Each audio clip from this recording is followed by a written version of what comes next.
और उसी मानव की पहली पीढ़ी में महर्षि ब्रह्मा भी थे, जो पहले ग्रस्त बने। और महर्षि ब्रह्मा जी की बुद्धि इतनी कुशाग्र थी, इतनी उच्च कोटि की थी कि उन्होंने चारों ऋषियों से चारों वेदों का ज्ञान अकेले ही ग्रहण कर लिया, वो भी कुछ ही समय। इसलिए ब्रह्मा जी महाराज को चतुर्मुखी भी कहा जाता है। आजकल का जो हमारा पौराणिक समाज है, वो बड़े बड़े ब्रह्मा जी के मंदिर बना के रखा है और चार सर लगा के रखे, एक यहाँ एक यहाँ एक यहाँ एक पीछे। उनको पता ही नहीं है ब्रह्मा जी सोते कैसे होंगे चार सरों के साथ। ये बहुत बड़ी भ्रांति है कुल मिला के, ये चिंतन का विषय है। तो ब्रह्मा जी को चतुर्मुखी कहा जाता है। चतुर्मुखी का वैदिक ऋषियों ने क्या अर्थ बताया कि चत्वारो वेदा मुखे अस्ति यस्य नाम च चतुर्मुख। जिनको चार वेदों का संपूर्ण ज्ञान हो जाता है एक साथ, और जिसकी बुद्धि एक साथ चार प्रकार से काम करती है, वो चतुर्मुखी हुआ। ये एक वैदिक ऋषियों की संज्ञा थी, डिग्री थी, योग्यता थी। उस समय की ये डिग्रियां हुआ करती थी। उन्हीं भगवान ब्रह्मा के मानस पौत्र तीसरी पीढ़ी में थे महर्षि मनु। कुछ काल बाद, उस समय कोई व्यवस्था नहीं थी, कोई न्याय व्यवस्था नहीं थी, सबके सब धर्मात्मा थे और अपनी मर्यादा में जीते थे। प्रकृति नई नहीं थी, अपने सौंदर्य में खिल रही थी, चारों तरफ प्राकृतिक सौंदर्य का वातावरण था। और तिब्बत के आजू बाजू हिमालय का जो भूभाग है, उस समय हिमालय नहीं था और मानव की पहली पीढ़ी ने वह जन्म लिया था, और बाकी सारे के सारे देश जलबद्ध थे और कुछ ही भूभाग था। तो सारे ऋषि कुछ काल बाद मिलकर ब्रह्मा जी के पास गए, महर्षि ब्रह्मा के पास। हे महर्षि ब्रह्मा, आप इस समय सबसे बड़े विद्वान हैं, वेदों के सबसे बड़े तत्ववेदा हैं। अब शासन व्यवस्था चल रही है, अभी तक तो चल रही मर्यादा के अनुसार, आगे का पता नहीं। इसलिए अब हमारा एक राजा होना चाहिए, एक कानून अवश्य होना चाहिए, एक नीति अवश्य होनी चाहिए और एक सिद्धांत अवश्य होना चाहिए। बिना राजा के, बिना अंकुश के, बिना नियमों के अगर प्रजा भले कितने भी धर्मात्मा हो, वो एक विकृति की तरफ और विलासिता की तरफ जाना शुरू हो जाती है। इसलिए नियम वेद का ये कहता है कि राजा अवश्य होना चाहिए, कानून व्यवस्था अवश्य होनी चाहिए। तब महर्षि ब्रह्मा ने मनु को आदेश दिया, महर्षि मनु, हे मनु, तुम इस भूमंडल के राजा बनो, और ये सारे ऋषि मुनि हैं जिनको मंत्रिमंडल में शामिल करो, ये सब तुम्हारे साथ है। तब महर्षि मनु ने ब्रह्मा जी के आदेश से राजा बनना स्वीकार किया। वो किसी वर्ग के राजा नहीं थे, वो किसी संप्रदाय के राजा नहीं थे, वो किसी देश के राजा नहीं थे, वो समग्र पृथ्वी के चक्रवर्ती सम्राट बने थे पहले। इसीलिए महर्षि मनु को स्वयंभू मनु कहा है। स्वयंभू मनु ऋषि दयानंद ने सत्यार्थ प्रकाश में स्वयंभू मनु का उपाधि दी है कि जो पहले राजा बने और जिसने पहली व्यवस्था बनाई उसको स्वयंभू कहा जाता है। जब मनु राजा बने तब सारे ऋषि मिलकर मनु के पास गए, हे महर्षि मनु, आप ब्रह्मा जी के आदेश से राजा बने हो, अब हमें धर्म और कर्तव्यों का उपदेश दीजिए। कानून व्यवस्था कैसे चलेगी? आप वर्णाश्रम को और वेदों को जानने वाले सबसे बड़े ब्रह्मा जी के बाद में सबसे बड़े तत्ववेता हो इस समय, और आप राजा बने हो, राजा के धर्म के आधार पर आप हमें धर्म और कर्तव्यों का उपदेश दीजिए। अब यहां से मनुस्मृति की यात्रा शुरू होती है, और जो महर्षि मनु ने अपना पहला श्लोक बोला, जो मनुस्मृति का लगभग 5वां श्लोक है और भगवान मनु से श्रीमुख से निकला हुआ पहला श्लोक, आदि शितम तमो भूतम अप्रज्ञातम लक्षणम। अब ये जो श्लोक है, बड़े बड़े बुद्धिजीवी, बड़े बड़े धर्मात्मा, बड़े बड़े धर्म के ठेकेदार और बड़े बड़े भौतिक विज्ञान के वैज्ञानिकों को एक चुनौती देता है। अब देखिए, सारे ऋषि मिलकर महर्षि मनु के पास आते हैं और धर्म कर्तव्यों की उपदेश मांगते हैं, पर महर्षि मनु सृष्टि के प्रकल्प से शुरू करते हैं, सृष्टि की उत्पत्ति से। क्योंकि महर्षि मनु का ऐसा मानना था कि जब तक मनुष्य सृष्टि को नहीं जानेगा तब तक सृष्टि में रहने का तरीका भी नहीं जान पाएगा। ये महर्षि मनु का कथन था, और यहाँ पे महर्षि मनु की वैज्ञानिक दृष्टि दर्शाती है कि महर्षि मनु कितने बड़े वैज्ञानिक थे। जो बिना सृष्टि को जाने, मैं अपनी तरफ से 2 लाइन जोड़ दूं, जो बिना सृष्टि को जाने ईश्वर जानने का दावा करता है वो आपको मूर्ख बना रहा है। रचना को देखे बिना, रचना को समझे बिना न रचनाकार के अस्तित्व का बोध हो पाएगा, न रचनाकार के स्वरूप का बोध हो पाएगा, न रचनाकार के कार्यशैली का बोध हो पाएगा और ना ही रचनाकार के विज्ञान का बोध हो पाएगा। इसलिए बड़े बड़े धर्मगुरु, धर्म के ठेकेदार, धर्मात्मा, वो भी आपको मूर्ख बना रहे हैं, क्योंकि वो सृष्टि को जानने का प्रयास नहीं करते, ईश्वर को जानने का प्रयास करते हैं, कार्य अधूरा। और बड़े बड़े भौतिक विज्ञान के वैज्ञानिक जो सृष्टि को जानने का दावा तो करते हैं मगर ईश्वर को जानने का दावा नहीं करते, इसलिए दोनों ही अधूरे और दोनों ही हमें मूर्ख बना रहे हैं। और दोनों की लड़ाई में सारी मानवता पिस रही है। ईश्वर इन सबको सद्बुद्धि दे। हम अपने वापस विषय पर आते हैं। तो महर्षि मनु ने सृष्टि की उत्पत्ति से शुरुआत की, उसके बाद धर्म कर्तव्यों की चर्चा की। धर्म कर्तव्यों की चर्चा में प्राय हम देखते हैं आज जो प्रचलित मनुस्मृति है उसके अंदर नारी और शूद्रों के प्रति बड़ी घृणा की भावना लिखी गई और मनुस्मृति के आधार पर नारी और शूद्रों के ऊपर पिछले 2000 वर्षों में बहुत अत्याचार भी हुए। इसका सारा दोष महर्षि मनु पर लगा दिया गया। और आजकल की जो प्रचलित मनुस्मृति है जो मानव समाज में चल रही है उसमें लगभग 2685 श्लोक है। उसके अंदर आश्चर्य की बात यह है कि 1475 श्लोक मिलावटी है और सिर्फ मूल श्लोक जो है वो 1214 ही है। और ये मिलावटों के आधार पर मनुस्मृति को पिछले 2000 वर्षों में बहुत बदनाम किया। अगर मिलावट को सबसे पहले अगर किसी ने पहचाना तो महर्षि दयानंद ने पहचाना और मनुस्मृति को पुनर्जीवित किया और पहली बार दुनिया के लोगों को बताया है, दुनिया के लोगों, मनुस्मृति में मिलावट हो चुकी है, इस मिलावट को दूर करना पड़ेगा। और उसमें शुद्ध श्लोकों को लेकर महर्षि दयानंद ने सत्यार प्रकाश में कम से कम सबसे ज्यादा अगर किसी का जिक्र किया है तो वो मनुस्मृति का जिक्र किया है।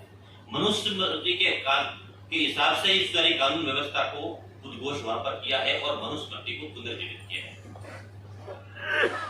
बड़े बड़े विद्वानों का ऐसा मानना है कि ये मिलावट उन लोगों के कारण हुई जो संस्कृत के विद्वान तो हो चुके थे परंतु धर्म और नीति और सनातन वैदिक धर्म के दुश्मन थे। इसमें विदेशियों का भी हाथ, क्योंकि पूरी दुनिया को पता है कि भारत के अंदर मनुस्मृति के आधार पर ही करोड़ों वर्ष तक शासन चला है और इसी मनुस्मृति के संविधान के आधार पर भारत विश्व गुरु रहा है और पूरे संसार को निर्देशित किया है। ये बात वामपंथियों को और बड़े बड़े ब्रिटिश स्कॉलर को हजम नहीं होती कि कैसे भी करके भारत को की कीर्ति को गिराओ।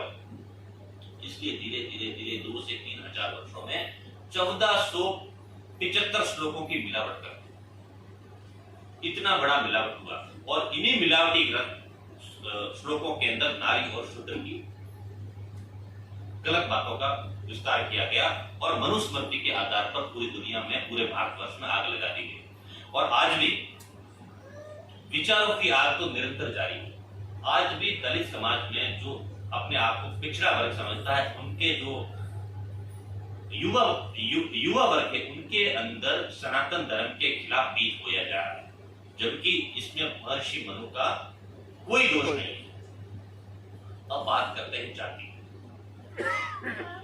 जाति के आधार पर अगर बात करें तो डॉक्टर अंबेडकर भी ऐसा मानते हैं कि महर्षि मनु ने जाति नहीं बनाई और ये भी मानते थे कि मनुस्मृति में मिलावट हो चुकी है, क्योंकि दयानंद के सत्यार प्रकाश को थोड़ा बहुत उन्होंने पढ़ा था और उनको महसूस हुआ था कि भाई मनुस्मृति में मिलावट हुई। एक स्कॉलर के तौर पर डॉक्टर अंबेडकर बहुत ही योग्य व्यक्ति थे, परंतु जब राजनेता बने, हालांकि उन्हें भी बाल्यकाल में बहुत ही कुछ तथाकथित ब्राह्मणों के द्वारा उनके ऊपर अत्याचार हुए जाति के आधार पर।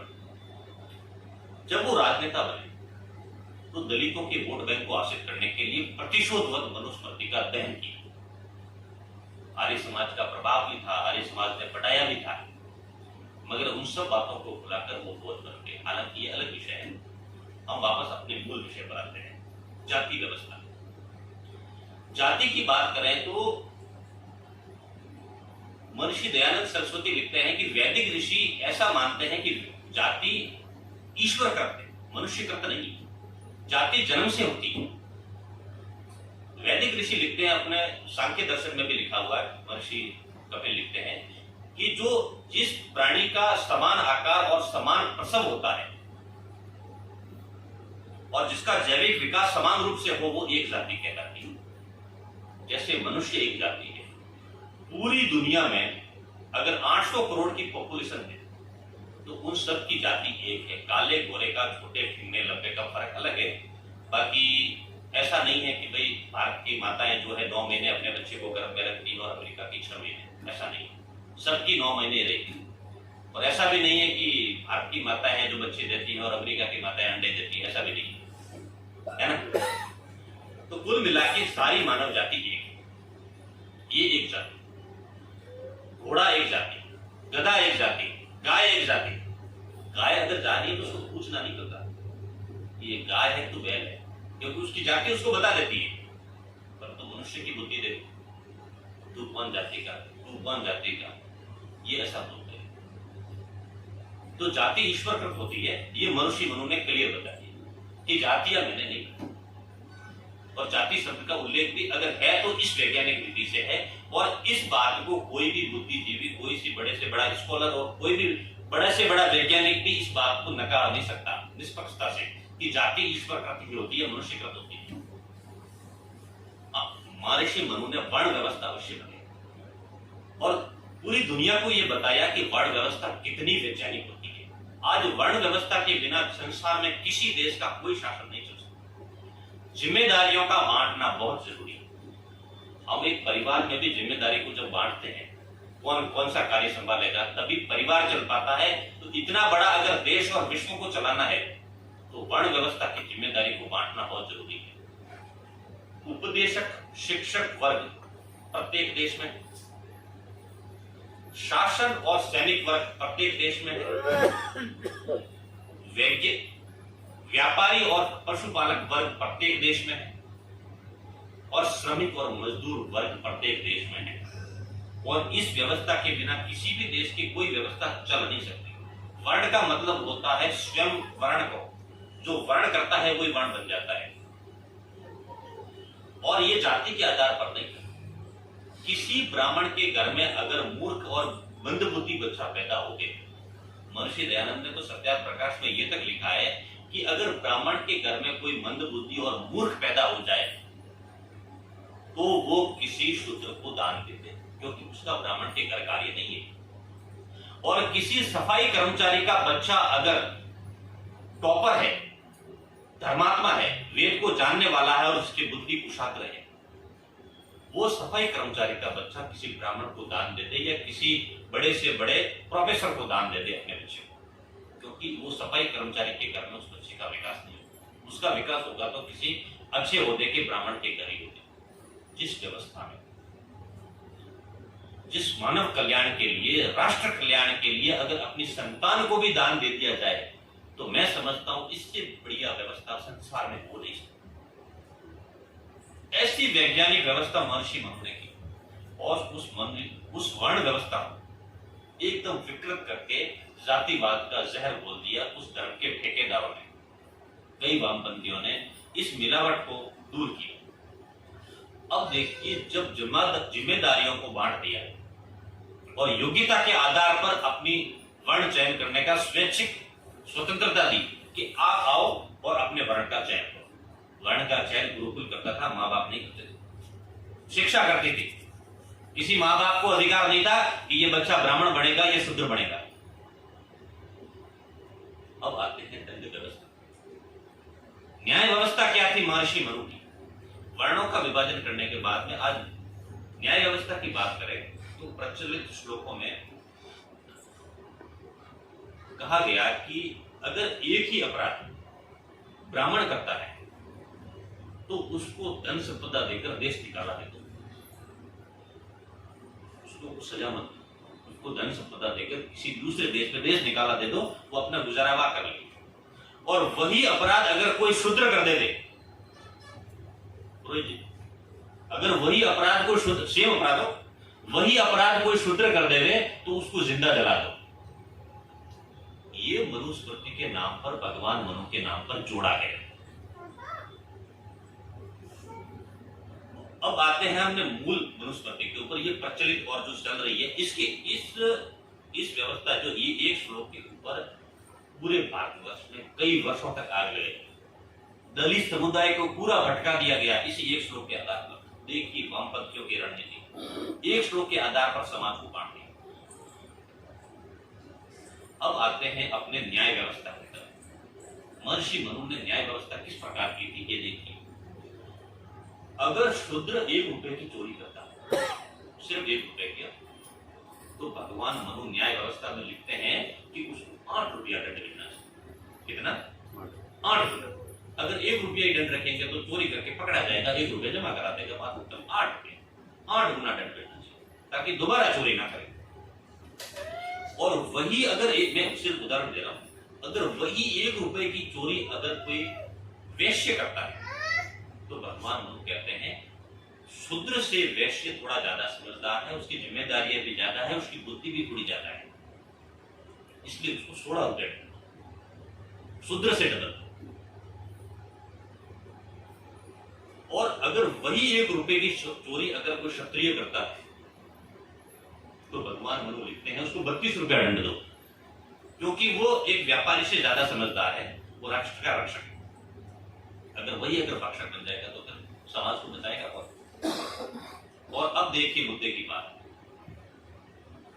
वही अगर चोरी कोई ब्राह्मण कर लेता है तो भगवान मनु कहते हैं उसको 64 रुपया, शूद्र से 4 रुपया, क्योंकि ब्राह्मण की बुद्धि भी सबसे उत्तम है और ब्राह्मण की जिम्मेदारी भी सबसे ज्यादा है। अगर जिसकी जिम्मेदारी ज्यादा है अगर वो खराब काम करता है तो उसको 4 गुना दंड दो, ताकि समाज में उसको शर्म आवे, दूसरी बार ये गंदा काम ना हो। 64 गुना दंड, 8 गुना शूद्र को, ब्राह्मण को, शूद्र को 8 गुना, 64, हाँ 8 गुना ब्राह्मण से 8 गुना दंड, शूद्र से 8, सॉरी शूद्र से 8 गुना ब्राह्मण को दंड। अब देखिए मुद्दे की बात एक और, अगर वही चोरी राजा का मंत्री करता है तो भगवान मनु कहते हैं उसको 1000 रुपया दंड, क्योंकि उसके हाथ में सारा का सारा राजकोष है, वो रक्षक है। अगर वही भक्षक बन जाएगा तो समाज को सही दिशा कौन देगा? अगर राजा का मंत्री है उसकी योग्यता ब्राह्मण से भी ज्यादा है, उसकी जवाबदारी है, अगर वो जवाबदारी का दुरुपयोग करता है तो उसको 1000 रुपया दंड। और वही अगर चोरी अगर राजा स्वयं कर लेता है, देखिए पते की बात, या महर्षि मनु क्या कहते हैं, ये श्लोक महर्षि मनु कहते हैं कि राजा मालिक नहीं है, स्वामी नहीं है, प्रजा का प्रतिनिधि है, राजकोष का प्रतिनिधि है,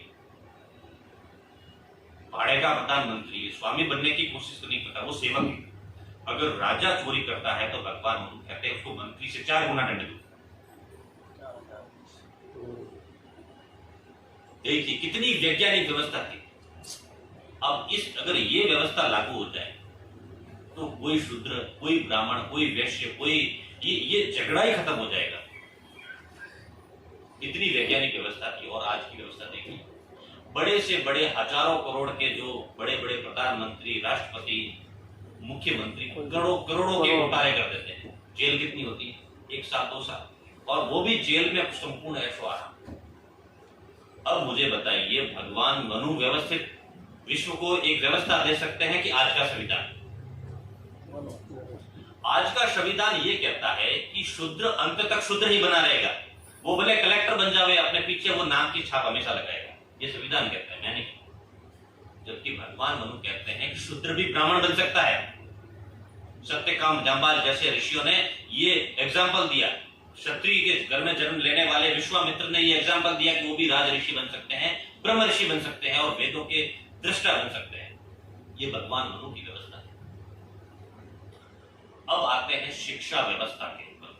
शिक्षा व्यवस्था, हमने वर्ण व्यवस्था का जिक्र किया, हमने न्याय व्यवस्था का जिक्र किया, आज आते हैं हम शिक्षा व्यवस्था पर। शिक्षा व्यवस्था में आज की जो विकृत व्यवस्था को देखते हैं, बड़े से बड़े राजनेता, उद्योगपति, धीरूभाई अंबानी, बड़े बड़े नेताओं के बच्चे विदेश में पढ़ते हैं और अच्छे अच्छे पैसों वालों के बच्चे पढ़ते हैं प्राइवेट स्कूलों में और गरीब बच्चे पढ़ते हैं सरकारी स्कूलों में। सरकारी स्कूल में पढ़ाना सब चाहते हैं पर पढ़ना कोई नहीं चाहता। बात समझ में आ रही? सरकारी स्कूल में पढ़ाना सब चाहते हैं, पढ़ना कोई नहीं चाहता। एक शिक्षक भी अपने विद्यार्थी को सरकारी स्कूल में एडमिशन नहीं करवाता। क्यों? कि शिक्षा व्यवस्था को विकृत कर डाला, अमीर और गरीब का हमने भेद मिटा दिया। अब देखिए भगवान मनुष्य 5 वर्ष तक मां पढ़ाएगी, 8 वर्ष तक पिता पढ़ाएगा और अगर 8 वर्ष के बाद में पुत्र और पुत्रियों को अनिवार्य रूप से गुरुकुल भेज दिया जाएगा। कोई सौदेबाजी नहीं। अगर 8 वर्ष के बाद में कोई भी माता पिता अपने पुत्र और पुत्रियों को गुरुकुल नहीं भेजता तो राज व्यवस्था के आधार पर वो दंड के अधिकारी हैं। अपने बच्चे को 8 वर्ष से ज्यादा अगर घर में रखे तो वो राजा की तरफ से दंड का अधिकारी है। महर्षि मनु लिखते हैं वो अपने बच्चों के दुश्मन है और 8 से लेके 25 वर्ष तक वो गुरुकुल में रह के पढ़ेंगे। आपने रामायण के अंदर और महाभारत के अंदर देखा होगा, महर्षि वशिष्ठ के गुरुकुल में राजा के 4 पुत्र भी पढ़ते थे और उसी गुरुकुल में केवट के बच्चे भी पढ़ते थे और क्या बोलते हैं छोटी जातियों के बच्चे भी पढ़ते थे जो निम्न वर्ण के। एक ही प्रकार का भोजन, एक ही प्रकार की व्यवस्था, एक ही सुख सुविधा, भले राजा का पुत्र हो या शूद्र का पुत्र हो। ये शिक्षा व्यवस्था पे सबका समान अधिकार था और शिक्षा में खर्च होने वाला जो भी रुपया पैसा होता था वो राज वहन करता था। शिक्षा और चिकित्सा पूरी तरह से राज वहन करती थी। आज अगर भारत के अंदर शिक्षा का खर्चा और चिकित्सा का खर्चा अगर राज वहन करने के लिए तैयार हो तो क्या पैसा बचाने की जरूरत है? क्या किसी को इंश्योरेंस पॉलिसी कराने की जरूरत है? क्या अपने बच्चों को पढ़ाने के लिए बड़े बड़े लोन लेने की आवश्यकता है? कि समानता का अधिकार हमने खो दिया। भगवान मनु कहते हैं कि शिक्षा और चिकित्सा व्यवस्था का टोटल भार राज्य सरकार वहन करेगी। गुरुकुलों को, विद्यालयों को और बड़े बड़े विश्वविद्यालयों को जो भी खर्चा होगा वो राष्ट्र वहन करेगा। इतनी सुंदर व्यवस्था।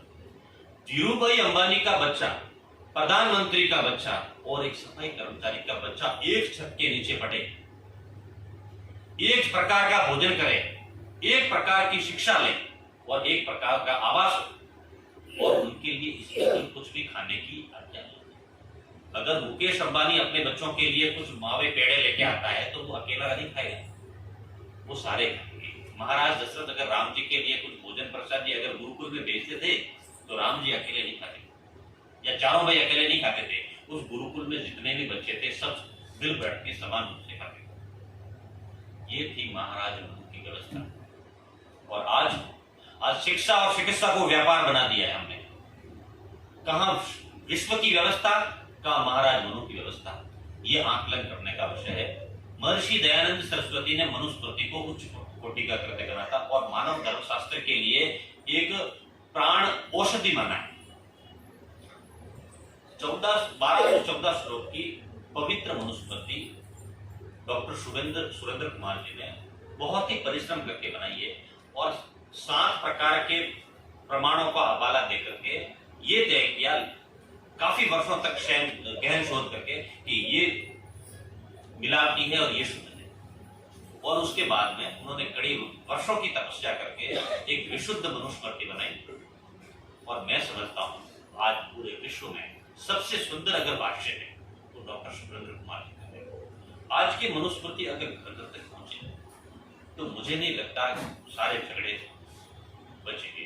कोई दलित, कोई शूद्र, कोई ब्राह्मण के बीच की खाई बंद हो जाएगी। शिक्षा व्यवस्था और चिकित्सा व्यवस्था का भार, अगर मैं तो बोलता हूं साल का 5,000 ज्यादा ले लो, मगर शिक्षा और चिकित्सा व्यवस्था राज्य सरकार और केंद्र सरकार अगर खुद वहन करे ये प्राइवेट और सरकारी स्कूलों का झंझट खत्म हो जाए।